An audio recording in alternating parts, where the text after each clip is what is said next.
Here are just a few of the pieces that I need to refinish, so let me show you what I'll be working on. This and that are both resin, and this one's not in too bad shape except the chain broke.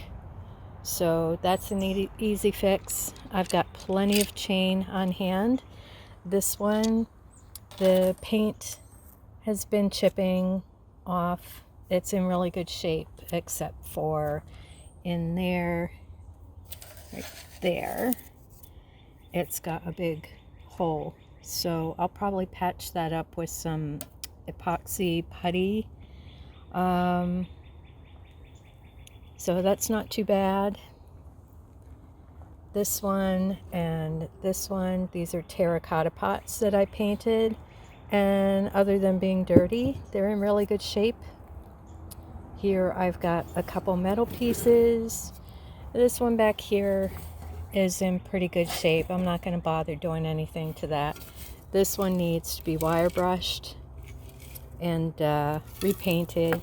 It's missing a handle on one side. No big deal. But I can fix that up. And I think I'm going to paint it to still have that galvanized look to it. And those back there, those are clay. And this is what happens. They have handles on both sides that are only decorative, and this is what happens when a friend decides to help you move your pots and picks it up by the handle that isn't really a handle. So I've got the piece that broke off over there. I keep seeing it floating around and I can't find it, so I'm just going to paint those two pots up. The paint's a little chipped. I'm going to paint them up and put them out. And that hole, I can just plant flowers in there on the side for now until I find the broken part. But anyway, that's just a few of the pieces I'm going to be working on. So I'm going to get the hose and clean these things up. Some need to be brushed and some just need to be hosed off. It's going to be a beautiful day, so I just hosed everything off and I'm going to let it dry in the sun and then get to repair mode. Those back there, all of a sudden the paint started peeling right off, so that's going to be a bigger project than I thought. I'm going to have to scrape them down. They're trying to revert to their natural clay self. They came with factory paint, which I had touched up, but now it looks like I'm going to have to scrape most of that off and start from scratch. Awesome.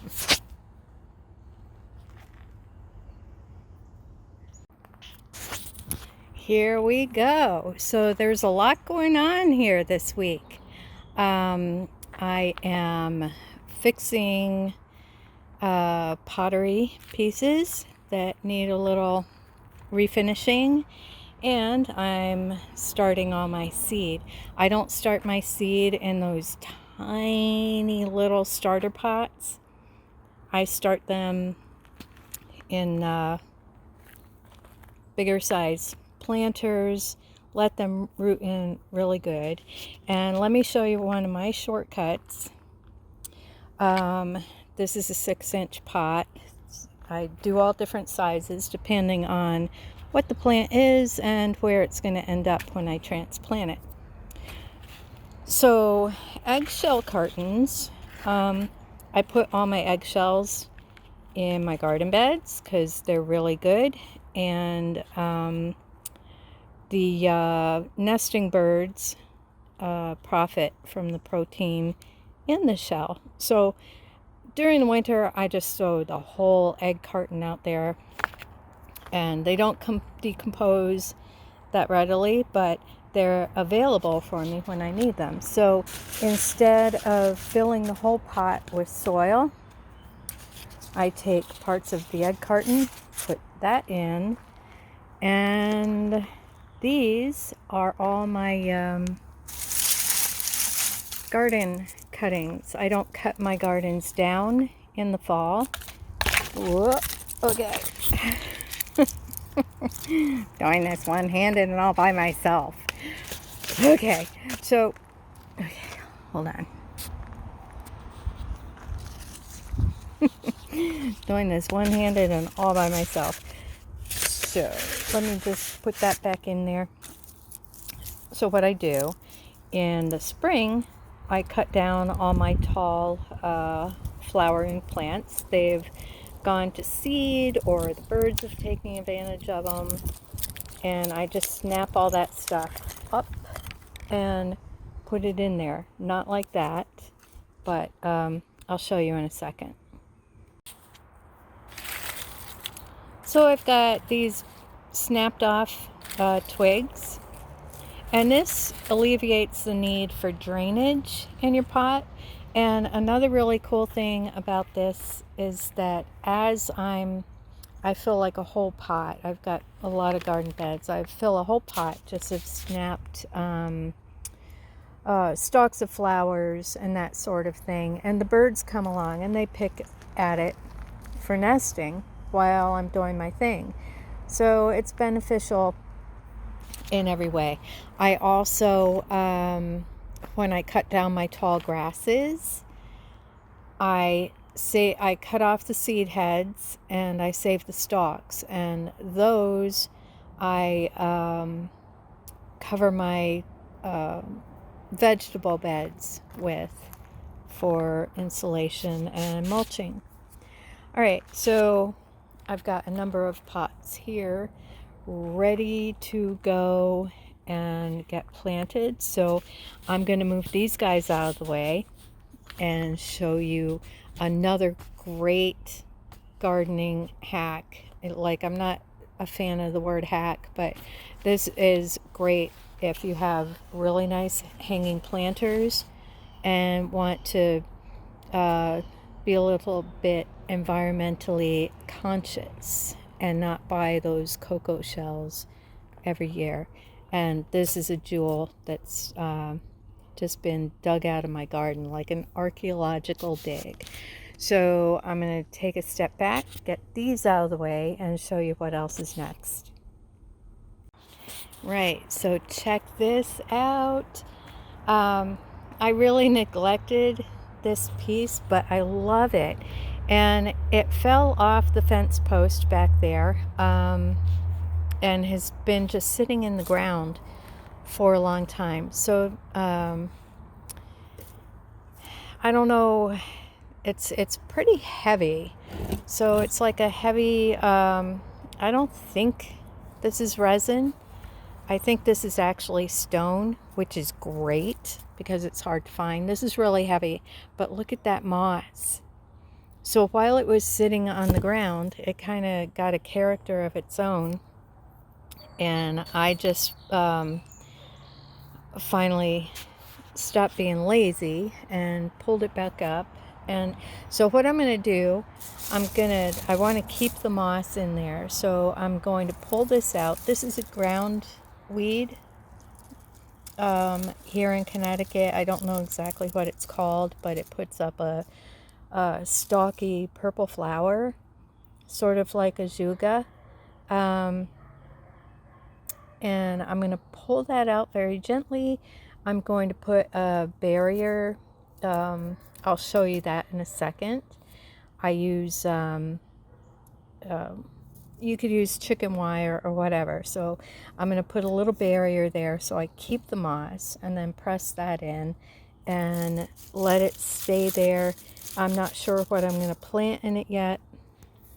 I want it to stay in a shady area, but that's going to be really great. I can't believe it held up so well just sitting on the ground. Raspberry bush was growing up through it, and my bad. So let's move on and I'll show you what that is all about.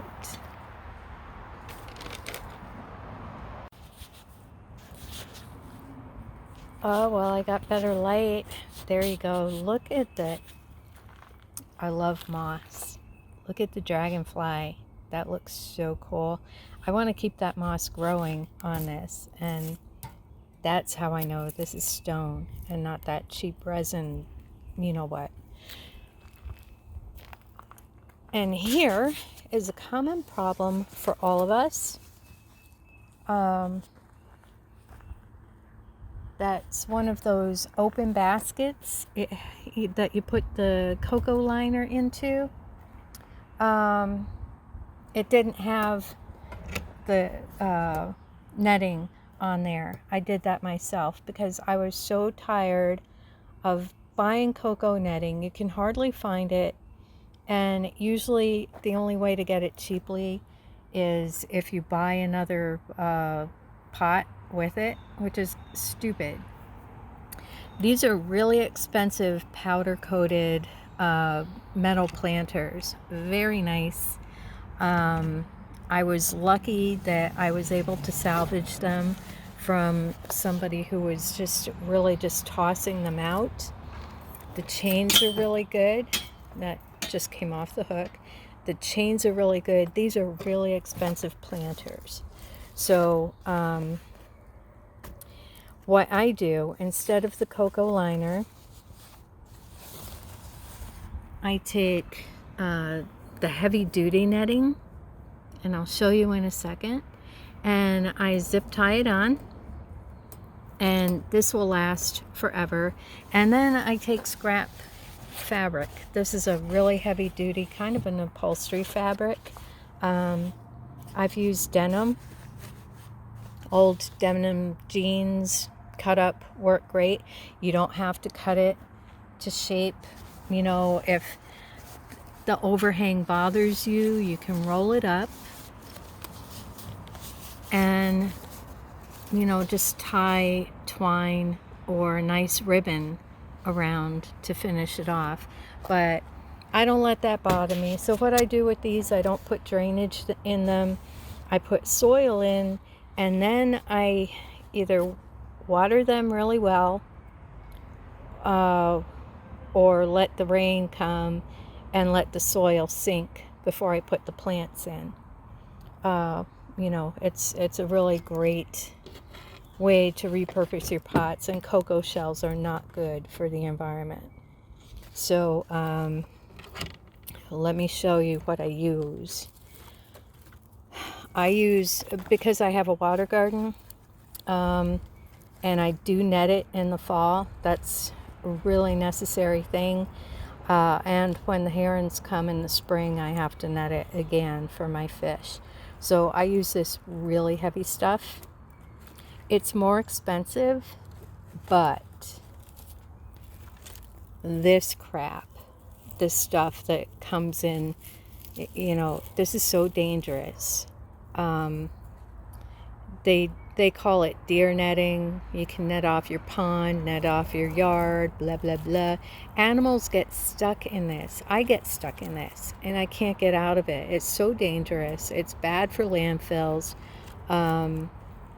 I just happen to have some that I tried, and I'm going to tie it up in a really tight ball before I dispose of it. I might even singe it down because, you know, I've seen people use this. I do landscaping, so I've seen people use this on their ponds, and owls get caught in it. Animals get caught in it. People get caught in it. I get caught in it. So don't use that cheap crap. You know, I wish they would take that off the market. An animal, your pet could get caught in this and either choke, or if it's on your water garden, drown. So think about that. Your kid, you. Anyway, so go for the thick stuff. This will last forever. That other thin stuff, it, you know, it tears apart. It really sucks. So that's my speech for the day. So yeah, so I've got 4 planters here, and they've got their liner on. I might put some of the straw that I pulled from my garden in there, and put that in first just to save. I do that to save on the amount of soil that I put in my pots, because I think it's silly to buy that much. And here comes the resin. This frog, resin is a very hard surface to, I got a mosquito buzzing around me. Resin is a really hard surface to repaint. This one actually was just this color when I got it. You know, just one of those, let's not put any effort into coloring the resin pieces.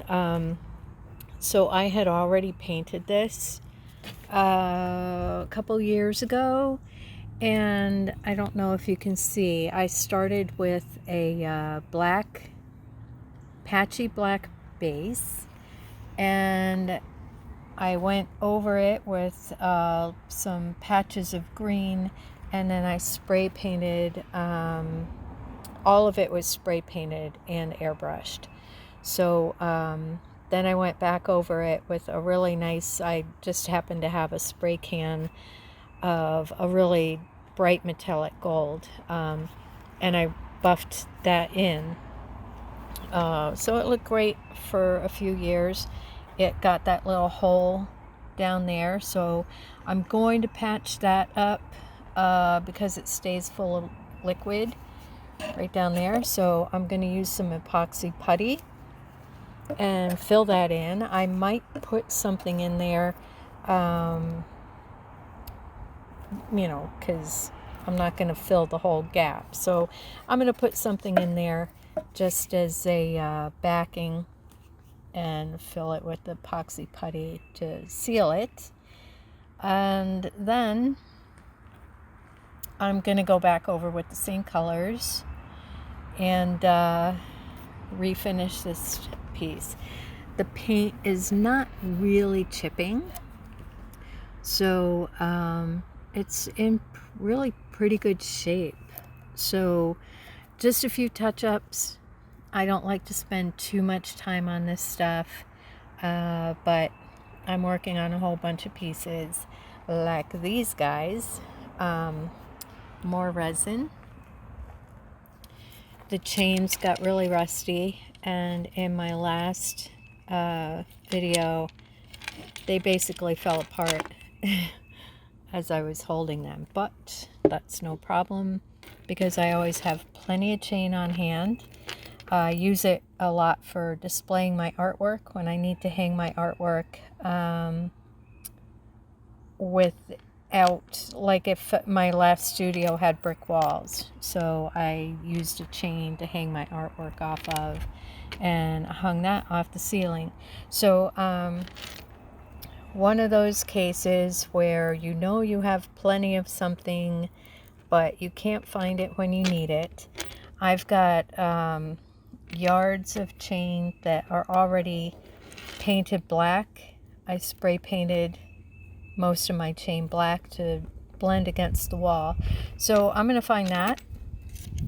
I'm going to detach the chain that's on here, and these little eye hooks here, they're pretty rusted, but I'm going to give them a quick sand, and I think I'm going to go over them with polyurethane to strengthen them up and protect them a little bit. And these are both in fairly good shape. So, you know, the statue that it came from is the same color. I'm not going to change the color. There's a crack right there. There's a bigger crack on this one right there. So here comes the epoxy putty. So I'll fill up that crack and seal that and get them back in action pretty soon. These look great with pansies in them because they hang off a water girl statue, and her neck is broken, so it'll be nice to have that back out there. All right, and next We have some metal, and we have terracotta and clay. Metal. I will be going more into working with metal because it turns into jarp.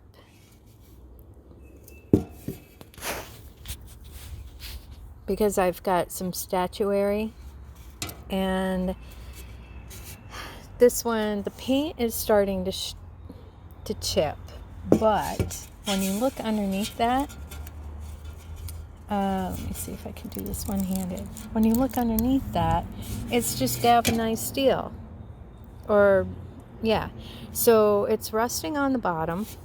This piece has not been treated well. It's just been left out on its own.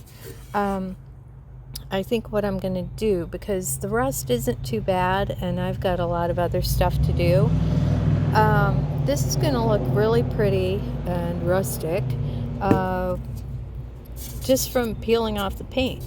So I'm going to put some gloves on, be sure that my tetanus shot is up to date, and just bring it down to that natural metal finish. And I'll worry about repainting it next year, because this kind of rust doesn't bother me. It's just character at this point.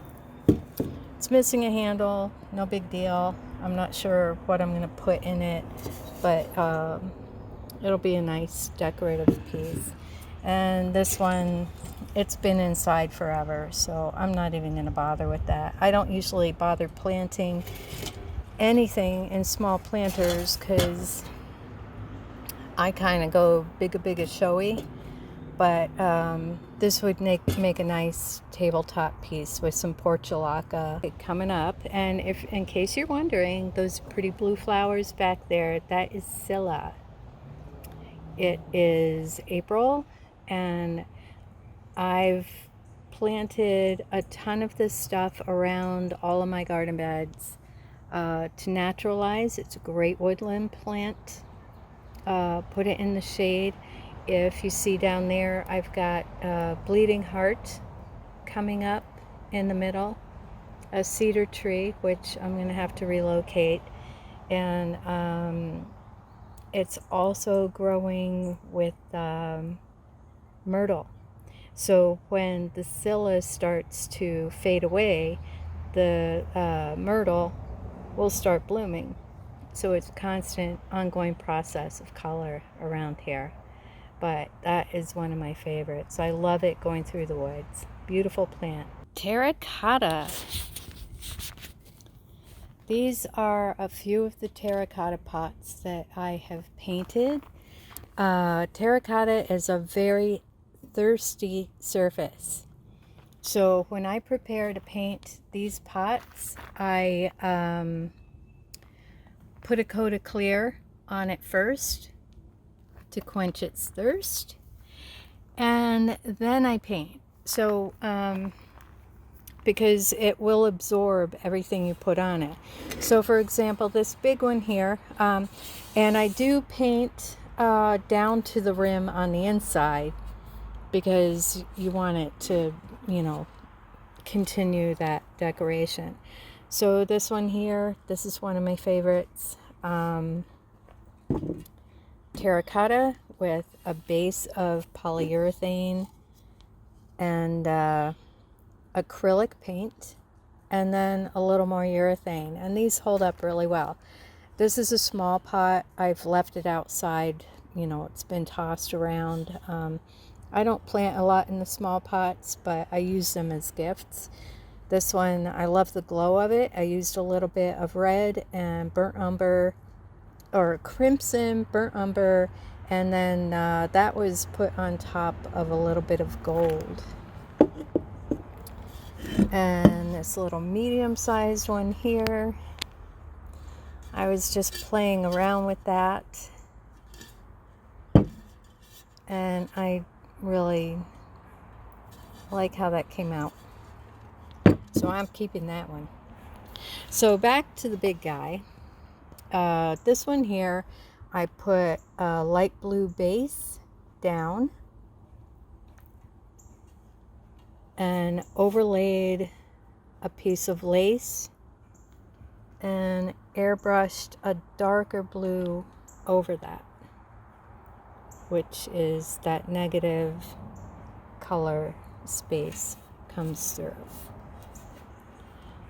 So, you know, what I like about it is I did not intend for the whole thing to be a solid piece of lace. I like the softness of it. So there you go with the terracotta. And here we go with these guys. So what happened with this, I washed everything off this morning. Look what happened to the paint. Like all of it. These are about 10 years old. I got them at Home Depot. And they were pretty expensive, but they were all like really chipped and they all looked like really bad. So I got a 20% discount and I brought them home and I repainted them. But what's happening now is kind of a surprise because when I was washing, look at that. I was washing them off and just on regular water pressure, I wasn't blasting them or anything, the paint just started peeling off. So that's going to be an extra challenge because when I did bring them home, you know, they were chipped. The paint wasn't so good. This one held up a little better. The paint wasn't so good. So basically I brought them home, I overpainted them and redid the handles because the handles were super rusty. So I still have the piece that broke off of this. But these are decorative handles. And when somebody decided to help me move one of the pots, he picked it up by the handle and the whole thing broke off. So I have the handle, I can't find the other piece here. So what I do with that until I find the other piece is I plant it, I put canna in here and alocasia.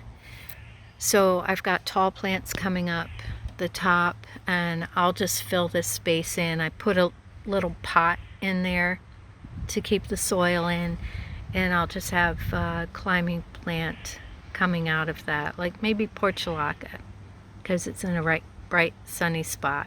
I've got a lot of that to plant. So I've got my work cut out for me, but the weather is beautiful. I love this time of year, and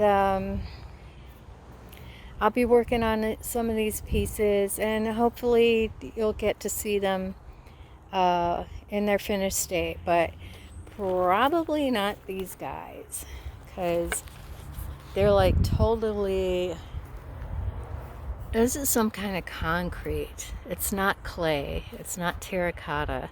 So whatever is happening here, that's new because these have been outside for years. So that's a new development. But I'll keep you posted.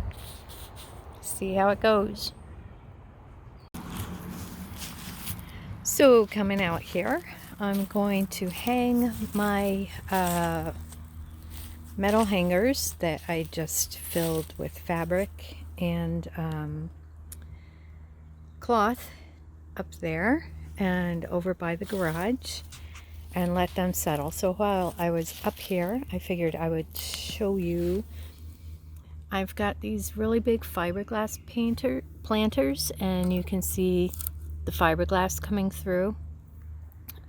This is unfortunately with these planters and these need to be fixed, but I am not going to bother with that this year. So going back to what I was talking about, it's kind of like permaculture in a pot.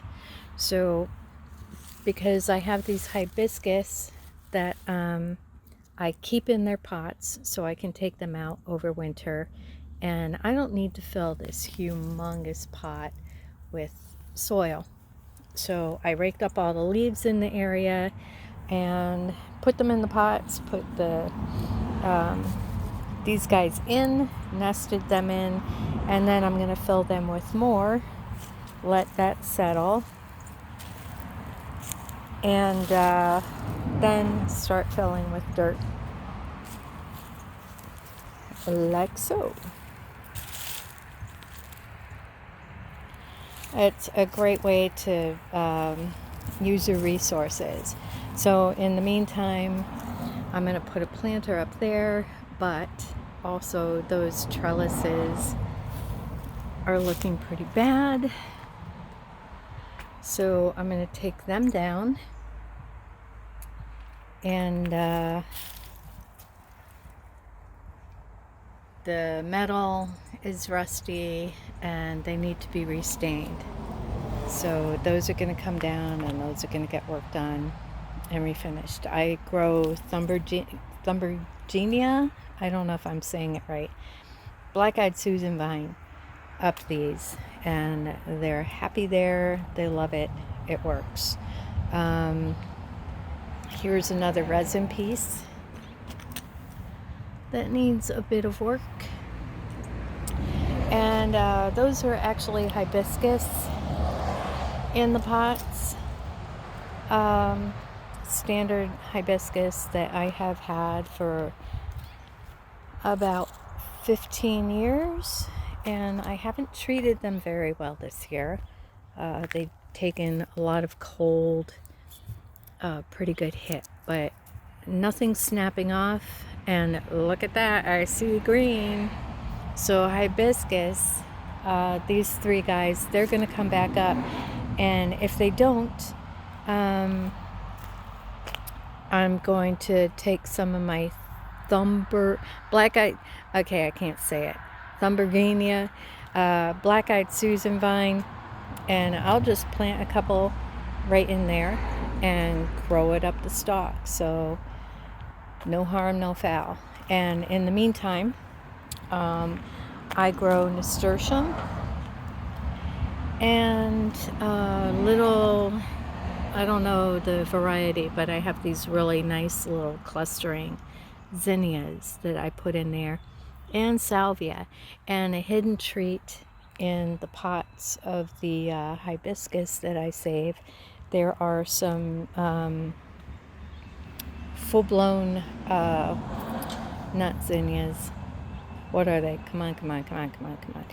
Okay, so anyway, there's some bulbs of some really pretty flowers in there.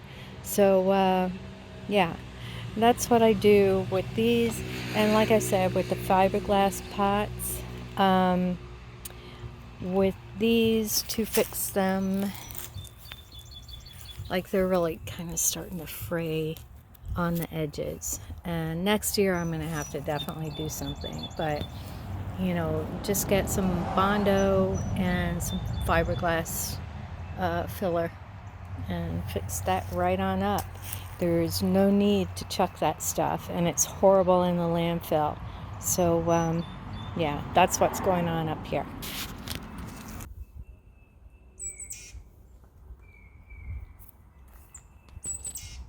Alright, so I had to step out for a second.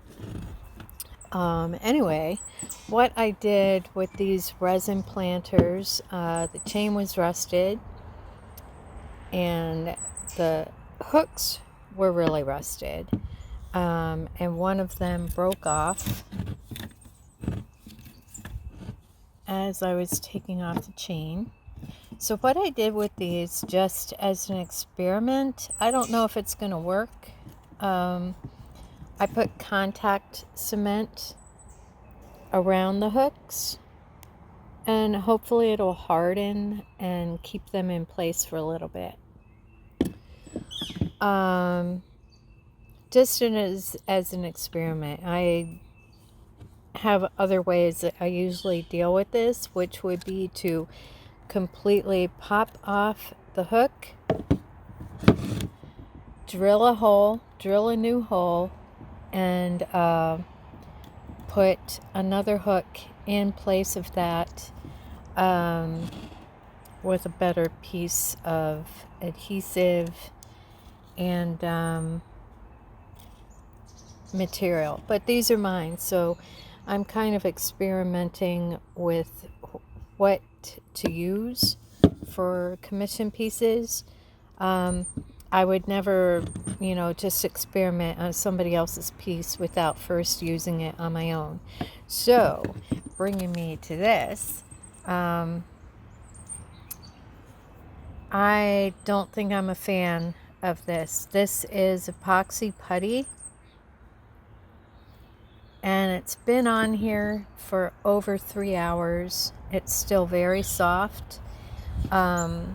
Of course, I can paint over it, but especially on a surface like this that's got a lot of layers and different levels to it, this is not what I would use on somebody's commission.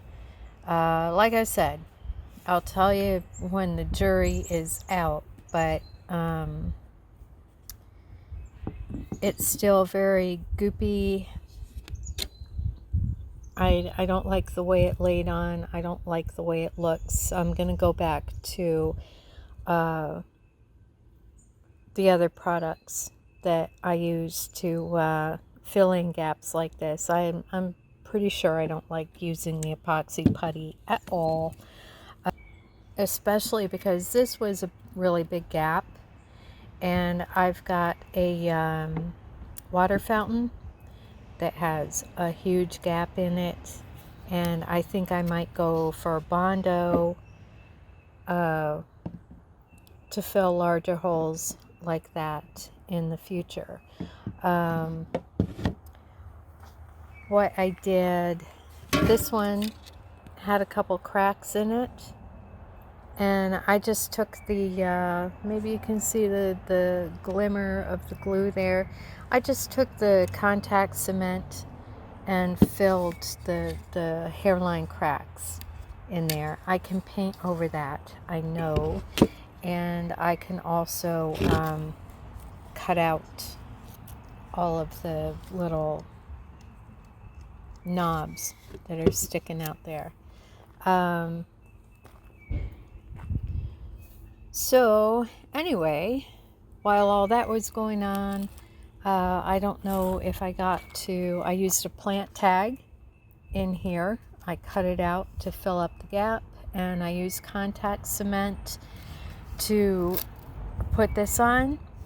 And then I was going to use the epoxy putty to fill in the gap, but I'm not loving that material, so I think I might just seal it in with something else. And there was a hairline crack up in here that I just put the contact cement over to close it.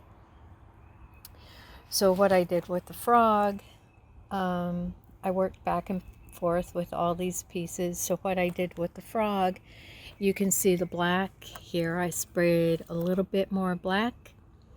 I used steel wool and rubbed off any sharp edges. I sprayed a little black, and then I sprayed a little gold, and it was done. Okay. So next week and the week after, I've got a couple more videos. I will be working, sorry, like what is this and why are you doing that? I'll be working on a couple more videos covering metal and resin, fixing resin statuary and metal. I've got a metal cast aluminum bird bath. I've got cast iron, a few other things that are really rusty. So a few other things that are really rusty, and let me tell you, as somebody who worked in landscaping for a long time, I do not like rust. I do not like it at all. And when you have statuary in your garden beds and you have people working around it, it's like I've cut myself so many times. And I always keep up on my tetanus shot, but a lot of people do not, especially when they're starting out in landscaping. And I can't tell you how many times we had to drive somebody to the hospital because they got cut by a rusty piece of metal that, I don't think it's pretty. I don't like it. So that's my preach on rust. I'm happy with how the frog came out. And that will be another part of what I do for resin. The biggest challenge with resin is it's very hard to get paint to adhere to it. So anytime you're working on any kind of statuary or, any piece that is plastic or metal, anything, be sure that you take the time and prep the surface. I can't stress that enough, because if you don't prep the surface right, then you're not going to get anything, you're just wasting your time, because the whole problem is going to come right back. So, if in case you're wondering about that lion back there with the necktie, that's trail cam. I have them all over my property. I like to see what's going on around here at night with wildlife. I'm a wildlife photographer and painter, so it's interesting to see what happens here.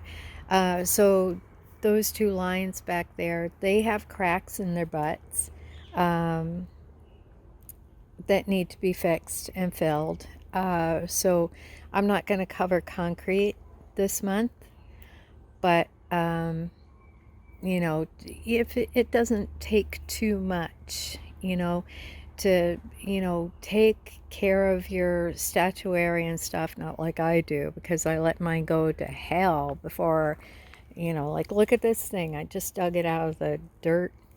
It's been under the dirt for like 3 years, and thank God, it's a good piece. It looks great. But if you need work done, and you're in my area in Connecticut, I can do it for you. If you want to try a DIY and you're willing to put a little work into it, contact me and I could put a tutorial together for you, or we could work together virtually for a small fee.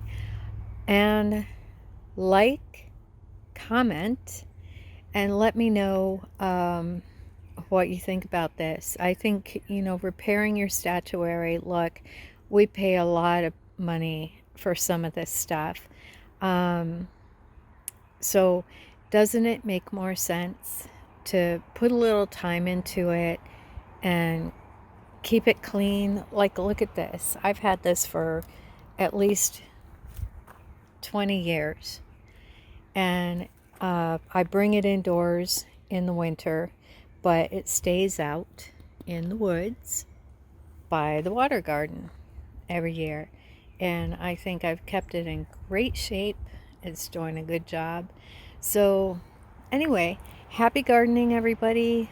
I hope you learned a little bit, and let me know if you'd like to hear more and learn a little bit more about fixing up your garden stuff.